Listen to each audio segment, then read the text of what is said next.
Germany की police ने एक ऐसे पिज़्ज़ा रेस्टोरेंट पर छापा मारा है जो कि अपने ग्राहकों को पिज़्ज़ा ऑर्डर करने के साथ कोकेन, भंग और दूसरे जो नशे वाली चीज़ें हैं वो भी फ्राहम करते थे, सप्लाई करते थे। ये जनाब वाक़या पेश आया मगर भी जर्मनी में, और इसकी तफसीलात आपके साथ शेयर करता हूँ, फिर आपको पता चलेगा कि कैसे कैसे काम है, लोग जो ना पैसे कमाने के लिए अपने अपनी किस किस किस्म की सर्विसेज जो है ना मुहैया करते हैं।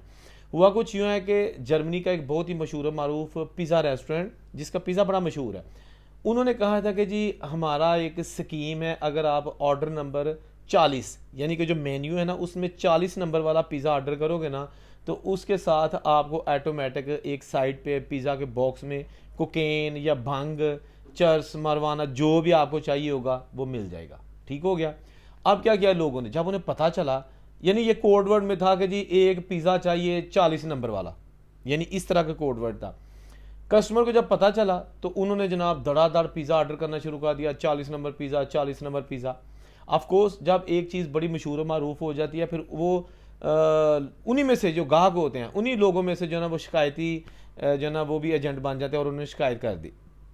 पुलिस ने मार्च में 2024 मार्च में उस रेस्टोरेंट के जो है ना वो मैनेजर, रेस्टोरेंट पर छापा मारा। उसके बाद मैनेजर के घर छापा मारा ताकि ड्रग्स बरामद की जाएं। जब मैनेजर के अपार्टमेंट में पुलिस जा रही थी तो मैनेजर ने क्या किया कि पता चल गया पुलिस आ रही है, तो उसने जो ड्रग का पैकेट था वो वहाँ चेयर पे बैठे बैठे जल्दी से खिड़की से बाहर फेंक दिया।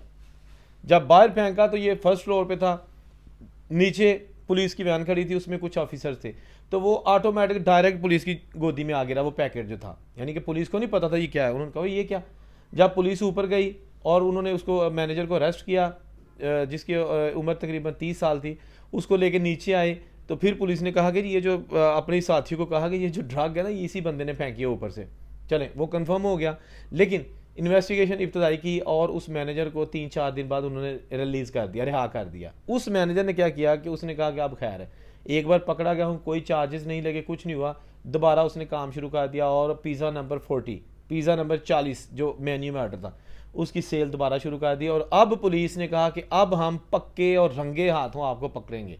यानी एक चाल थी पुलिस की कि इसको छोड़ दिया ताकि इसने मुड़ना नहीं है, काम तो जड़े ना भैड़े जड़े करने ही करने ने, तो इसने कौन सा बाज आना है। तो वो जनाब ऐसा ही हुआ। वो मैनेजर जब गया उसने फिर पिज़्ज़ा खोल दिया और ऑर्डर नंबर 40 जो ना बेचना शुरू कर दिया, और डिलीवरी बॉय पिज़्ज़ा लेके जाते साथ ही साइड पे थोड़ी सी कोकेन, भंग और दूसरी जो नशे वाली चीज़ें वो देते।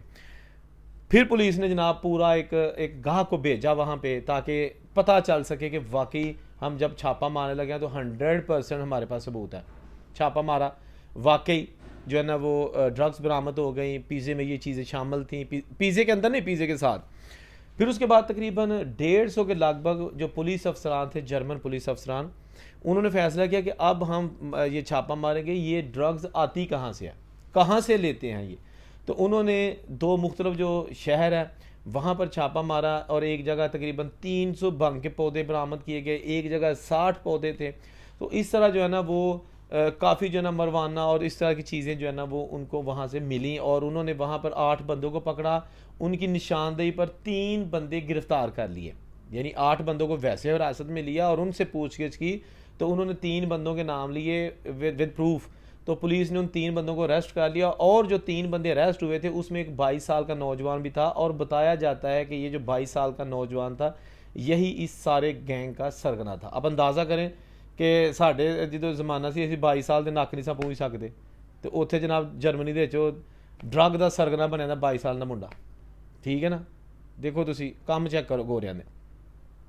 उसके बाद अब ये हुआ है कि ये खबर social media, main stream media, हर जगह जंगल में आग की तरह फैल गई। देखें बाहर के मुल्कों में जो हमारे स्टूडेंट्स जाते हैं ना, ख़ास तौर पर यंगस्टर जो जाते हैं, ये पिज़्ज़ा की जॉब, पिज़्ज़ा डिलीवरी की जॉब बड़े शौक़ से करते हैं। उसकी रीज़न है, उसकी रीज़न ये है कि एक तो उस वक्त इस नौजवान जो भी जाते हैं इनको कोई हुनर नहीं आता ताकि वहाँ जाके काम कर सके, कोई इनको ज़बान नहीं आती, इनको वहाँ पे कार चलानी जो है ना वहाँ के लाइसेंस के मुताबिक नहीं आती, चलानी भी आती है तो कार होती नहीं है, नया बंदा जाता है।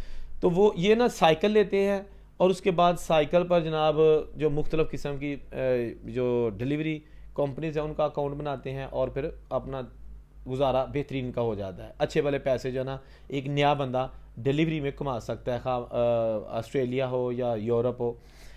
तो ये जो इनका स्टाफ था ना, ये भी या तो ख़ास किस्म का ट्रेन स्टाफ था या इनके अपने हायर करदा लोग थे जिनको पता था कि व्हाट वी आर डिलीवरिंग, कि क्या जो है ना वो हम दे के आ रहे हैं।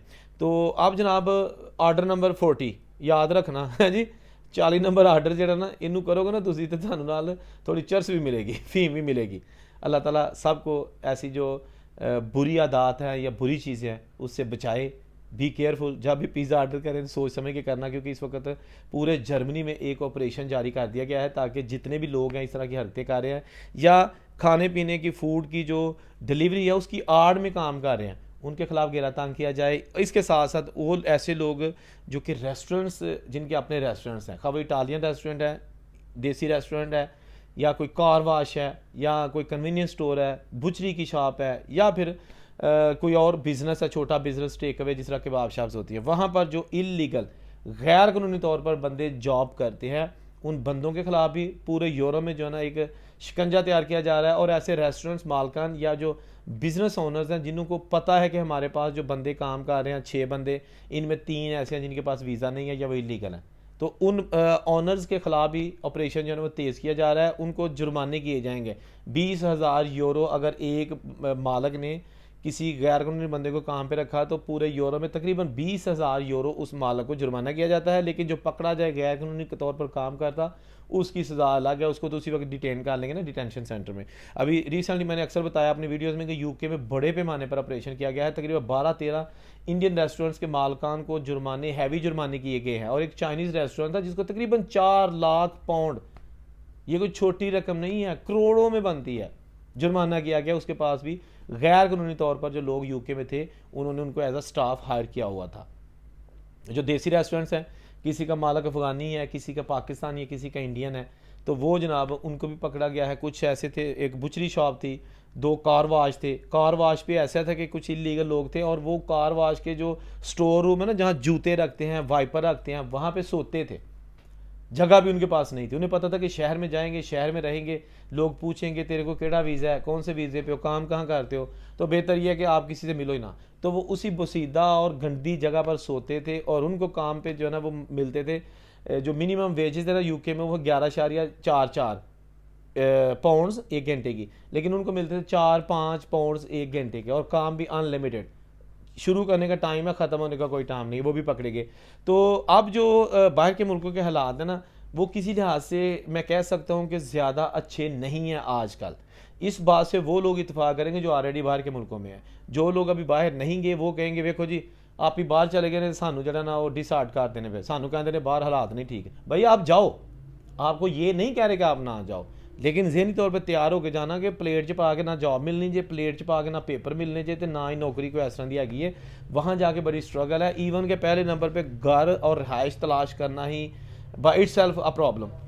तो आप जब वहाँ जाते हैं तो प्रॉब्लम्स आपको एयरपोर्ट से ही शुरू हो जाती हैं। और जिस बंदे का कोई वहाँ पे जानने वाला नहीं होता वो तो समझो कि बेचारा जो है ना उसको रगड़ा लगेगा, पीछे 3-4 महीने तो उसको हर कोई इस्तेमाल करेगा। ये अभी फ्रांस में मुझे एक दोस्त मिला, कहता है कि मैं ऐसे ही सड़क पे जा रहा था, 2 दिन मैं होटल में रहा, रेस्टोरेंट में रहा, सॉरी रेस्टोरेंट में नहीं होटल में रहा।